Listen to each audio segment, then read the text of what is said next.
ठरलं तर मग या मालिकेच्या 22 मेच्या भागामध्ये कल्पना आणि इकडे प्रताप दोघजण गप्पा मारत आपल्या रूम मध्ये बसले असताना सायली तिकडे येते. दोघांकडे मन भरून पाहत असते आणि आता ती विचार करत असते, खरंच तुम्ही मला या घरामध्ये आल्यापासून खूप माया दिलीत आणि त्याच मायेची ऊब मला या खोलीत सुद्धा जाणवते.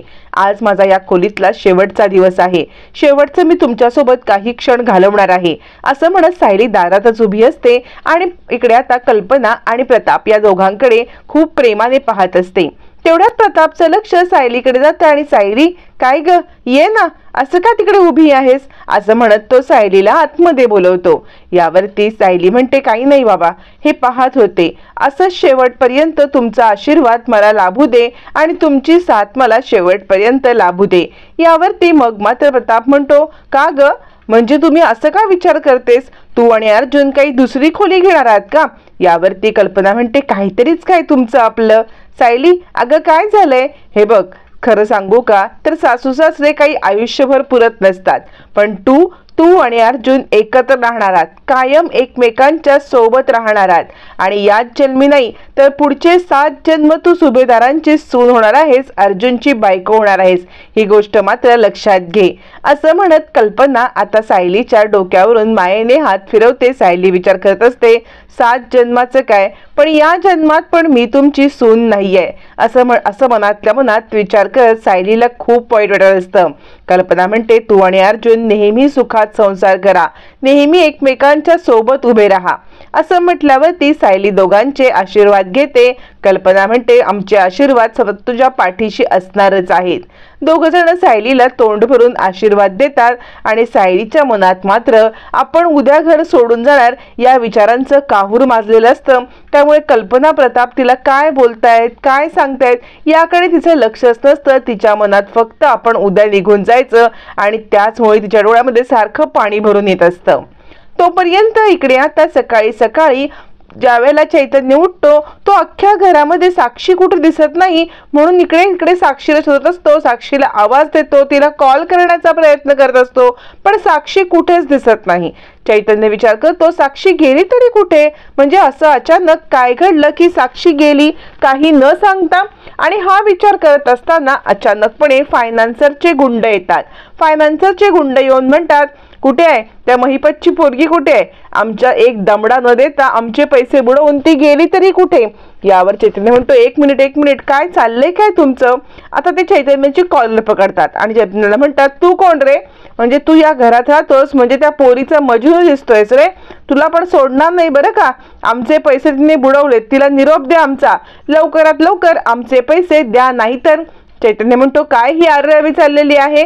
मी एक वकील आहे. यावरती ते गुंड म्हणतात, तू कुणी असशील रे, पण त्या पोरीचा मजनू आहेस ना, मग तुला पण धमकी देणार, तिला निरोप दे आमचा की लवकरात लवकर आमचे पैसे आम्हाला आणून दे, नाहीतर गाठ आमच्याशी आहे. आणि हे सगळं बोलत असताना चैतन्य आपला मोबाईल पाहतो. त्या मोबाईलमध्ये साक्षीचा मेसेज आलेला असतो की हे फायनान्सर खूपच त्रास देत आहेत, त्यामुळे 2-3 दिवस मी घरात राहणार नाही, कारण ते घरात येऊन मला धमकी देऊ शकतात आणि त्यामुळे मी 2 ते 3 दिवस हॉटेलला राहणार आहे. चैतन्य मेसेज वाचतो. फायनान्सरचे गुंड तोपर्यंत निघून गेलेले असतात आणि चैतन्य विचार करतो, म्हणजे शत्रूचा शत्रू हा आपला मित्र असतो. म्हणजे साक्षीचा जर फायनान्सर हे शत्रू असतील तर या फायनान्सर सोबत हात मिळवणी केली तर बऱ्यापैकी मला फायदा होईल, या संधीचं सोनं करून घेतलंच पाहिजे असा विचार करत मात्र आता चैतन्याच्या मनामध्ये काहीतरी गनिमी कावा येतो आणि तो आता साक्षीच्या विरुद्ध फायनान्सरची मदत घेऊन काहीतरी कारस्थान करण्याचा विचार करत असतो, जेणेकरून साक्षी महिपती विरुद्ध खूप मोठा पुरावा मिळावा. कारण फायनान्सरला साक्षी आणि महिपतीच्या काळ्या धंद्यांची सगळी माहिती असणार आहे आणि ते आपल्याला सुद्धा समजेल आणि त्याचा मधुभाऊंच्या केसमध्ये उपयोग होईल. असा चैतन्य एकदम गनिमी कावा करत असतो, म्हणजे विचार करत असतो. तोपर्यंत अर्जुन आता ऑफिसमध्ये सतत सायलीचा विचार करत असतो. म्हणजे आज सायली खरंच घर सोडून निघून गेल्या तर नाही नाही, मला आज घरीच जायला पाहिजे, म्हणजे एकंदर सायली काय करतायत हे लक्षात येईल. पण सायली मला सोडून जाणार असते तर मी त्यांना थांबवू तरी कसं?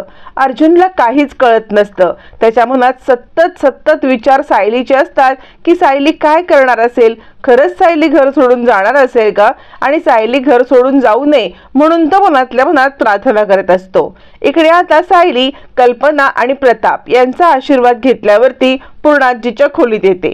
पूर्णाजीच्या खोलीमध्ये ज्या वेळेला सायली येते, पूर्णाजी गाढ झोपेमध्ये असते. मग सायली आपल्याकडील चाफ्याची फुलं एका द्रोणामध्ये आणलेली असतात ती पूर्णाजीच्या बाजूला ठेवते आणि ती सांगते, पूर्णाई, दरवेळेला मी तुमची परवानगी न घेता, तुमच्या परवानगीशिवाय ही चाफ्याची फुलं तुमच्या रूममध्ये आणून ठेवायचे. पण कसं आहे ना, दरवेळेला तुम्ही उठल्यावरती ज्या वेळेला ही चाफ्याची फुलं पाहायचा त्यावेळेला तुमच्या चेहऱ्यावरती एक गोड हसू यायचं, आणि ते गोड हसू मी आता मला वाटते पुन्हा कधी पाहू शकणार नाही. कारण तुमच्या उशाला मी ही चाफ्याची फुलं अगदी शेवटचं हे माझा असेल की मी चाफ्याची फुलं ठेवते आहे.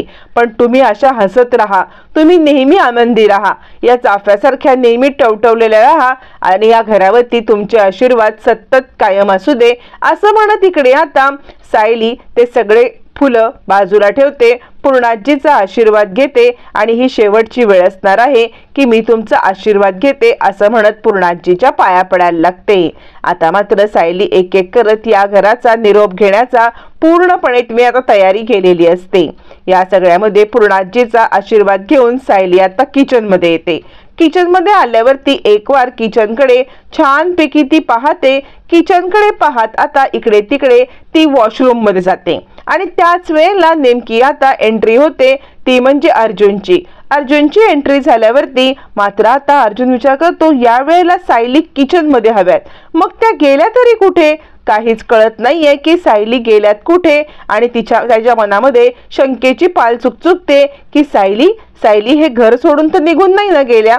त्याला आता खूप टेन्शन येतं, आणि मग मात्र तो इकडे तिकडे पाहतो. तितक्यात त्याला सायली दिसते. सायली दिसल्यावरती मग मात्र इकडे तो म्हणतो, तुम्ही कुठे होतात? सायली म्हणते, काही नाही सर, मी वॉशरूम मध्ये गेले होते, तुम्ही आलात, मी तुम्हाला गरम गरम जेवण वाढते. असं म्हणत सायली आता अर्जुनला जेवण वाढण्यासाठी निघून जाते. सायली अर्जुनला जेवण गरम करत असते आणि विचार करते, आज शेवटचं आहे की जिथे मी तुम्हाला हे जेवण गरम गरम करून वाढत आहे. मला वाटते आजच्या नंतर मी तुम्हाला कधीच जेवण वाढू शकणार नाही. असं म्हणत आता इकडे सायली उदास अंतःकरणाने अर्जुनचं जेवण गरम करत असते, आणि अर्जुनच्या मनामध्ये तोच विचार असतो की या सगळ्यामध्ये मी मिसेस सायलींना कसं विचारू का की त्यांचं काय प्लॅनिंग ठरलंय ते. काहीच कळत नाहीये की त्यांचं काय प्लॅनिंग आहे. पण मी सारखं त्यांना जर का प्लॅनिंग विचारलं तर त्यांना वाटेल की या सगळ्यामध्ये मलाच घाई झालेली आहे किंवा त्यांना पाठवण्याची, असं त्यांना वाटू नये म्हणून त्यांना मी कसं विचारू असा विचार करत आता अर्जुन शांत बसलेला असतो. आणि त्याच वेळेला तो विचार करतो, नाही काहीही झालं तरी माझ्या तोंडून सारखा हा शब्द बाहेर पडता कामा नये की तुम्ही कधी जाणार आहात, उगाच त्यांना वाईट वाटायला नको. सायली आता छानपैकी अर्जुनला जेवण वाढते, ठसका लागल्यावर ती पाणी देते, आणि आता अर्जुन आणि सायली आपल्या रूम मध्ये येतात. रूम मध्ये आल्यावरती सायली अर्जुनसाठी कॉफी घेऊन आलेली असते. अर्जुनसाठी कॉफी घेऊन आल्यावरती मग मात्र आता सायली त्याला कॉफी देते, आणि अर्जुन म्हणतो, कॉफी कशासाठी? यावरती सायली म्हणते, सर, जेवताना तुम्ही खोकत होतात ना, हे माझ्या साधारण लक्षात आलं होतं. जेवताना तुम्ही खोकत होतात आणि त्यासाठी मी तुमच्यासाठी कॉफी घेऊन आलेली आहे. कॉफीने जरा तुम्हाला घसा शेकल्यासारखा होईल. असं म्हणत आता इकडे लगेचच अर्जुन ती कॉफी घेतो. सायलीने दिलेली कॉफी बघून अर्जुनला खूप आनंद होतो, आणि अर्जुन आता तिच्याकडे पाहतच बसतो आणि विचार करतो, आता काय करतील मिसेस सायली? नक्की त्यांच्या मनात तरी काय चालू असेल? म्हणजे जर का त्यांनी अंथरून पांघरून काढून झोपी जाण्याचा प्रयत्न केला म्हणजे त्या घर सोडून जाणार नाहीयेत, पण जर त्यांनी बॅग भरली तर काय करू? आणि सायली विचार करत असते, मी सरांना आठवण करून देऊ का की मी उद्या जाणार आहे? नाही, मी असं केलं ना तर त्यांना वाटेल की कदाचित त्यांनी मला थांबवावं म्हणून मी हे सगळं करते आहे. म्हणून सायली आठवण करून देत नाही आणि सायलीला वाईट वाटावं आपण विचारतोय 10 वेळा म्हणून अर्जुन विचारत नाही, अशी दोघांची द्विधा मनस्थिती असते. आणि यातच सायली आता आपलं झोपण्यासाठीचं ब्लँकेट आणि उषा काढते. अर्जुनच्या चेहऱ्यावरती एक गोड स्माईल येतं. चला म्हणजे मिसेस सायली घर सोडून जात नाहीत, बहुतेक त्यांचा प्लॅन कॅन्सल झालेला आहे, त्या छानपैकी इथेच झोपणार आहेत असा विचार करत अर्जुन गाढ आता झोपी जाण्याचा विचार करतो आणि त्याच्या चेहऱ्यावरती एक गोड स्माईल येतं. मध्ये उषा लावल्या जातात, दोघ जण दोन बाजूला झोपतात आणि आता दोघांच्या मनामधले विचार एकमेकांना ते बोलून दाखवत नाहीत, कारण एकमेकांना वाईट वाटेल म्हणून. अर्जुन शांत झोपी जातो की फायनली सायलीने जाण्याचा डिसिजन कॅन्सल केलाय. पण सायलीच्या मनामध्ये असतं की उद्या सकाळी उठून आपल्याला जायचं आहे. मग तिने लवकरचा अलार्म लावलेला असतो. सायलीने लवकरचा अलार्म लावून झोपी जाण्याचा प्रयत्न केलेला असतो. सकाळी ती लवकर उठते आणि लवकर उठून कुणीही उठायच्या आत मला ह्या घरातून बाहेर गेलं पाहिजे, या घरात थांबणं आता माझ्यासाठी योग्य नाहीये असा विचार करत ती उठते, आपली बॅग भरते. एक एक करत आपल्या सगळ्या वस्तू घेत असताना पूर्णाजीने दिलेल्या साडीकडे तिची नजर जाते. पूर्णाजीची साडी आपल्या हातात घेत सायली आता विचार करते, तुम्ही खूप मोठ्या आशीर्वादाने खूप मोठ्या आशेने मला ही साडी दिली होती, ही साडी तुमचा आशीर्वाद म्हणून मी सोबत घेऊन जात आहे. त्यानंतर इकडे आता कल्पनाने दिलेला कॉफीचा मग ज्यावरती अर्जुनचं चित्र आहे, तो कॉफीचा मग सायली आपल्या हातात घेते आणि तो सुद्धा आपल्यासोबत घेऊन जात असते. आणि ती विचार करते, ज्या गोष्टींवरती माझा अधिकार नाही त्या गोष्टी नेण्याचा मला काहीही अधिकार नाहीये. ज्या गोष्टींवरती माझा अधिकार आहे, माझ्या आहेत, माझ्या हक्काच्या आहेत किंवा माझ्या आठवणीच्या आहेत, त्या गोष्टी मी घेऊन जाते, कारण जे माझं आहे ना तेच घेऊन जाण्याचा मला अधिकार आहे असं म्हणत जुन्या आठवणीमध्ये सायली रमते. पूर्णाजीने दिलेली साडी, तो कॉफीचा मग आणि अनेक अशा गोष्टी ज्याच्यामुळे तिच्या आठवणी, तिचं प्रेम हे सगळं जोडलेलं असतं. त्या एक एक गोष्टी ती आठवण म्हणून आपल्या बॅगेमध्ये भरत असते आणि फायनली सायली आता घर सोडून जाण्यासाठी तयार झालेली असते. अर्जुनला या सगळ्यामधलं काहीच माहित नसतं. अर्जुन निवांत झोपी गेलेला असतो, कारण सायली आज घर सोडून जाणार नाहीत हा त्याला आता कॉन्फिडंट आलेला असतो. त्यामुळे तो झोपी गेलेला असताना सायलीला हे घर सोडून जाणं भाग असतं, कारण तो उठल्यावर त्यासमोर घर सोडून जाणं सायलीला शक्य होणार नसतं. मग सायली अर्जुनच्या डोक्यावरून हात फिरवते. अर्जुनच्या डोक्यावरून हात फिरवून त्याला शेवटचं गुड बाय म्हणून सायली आता जायला निघते. अर्जुन मात्र गाढ झोपेमध्ये असतो. गाढ झोपेमधून ज्या वेळेला अर्जुन सकाळी उठतो आणि त्याच वेळेला सायलीची चिठ्ठी हातात लागल्यावरती अर्जुनला जबरदस्त धक्का बसतो.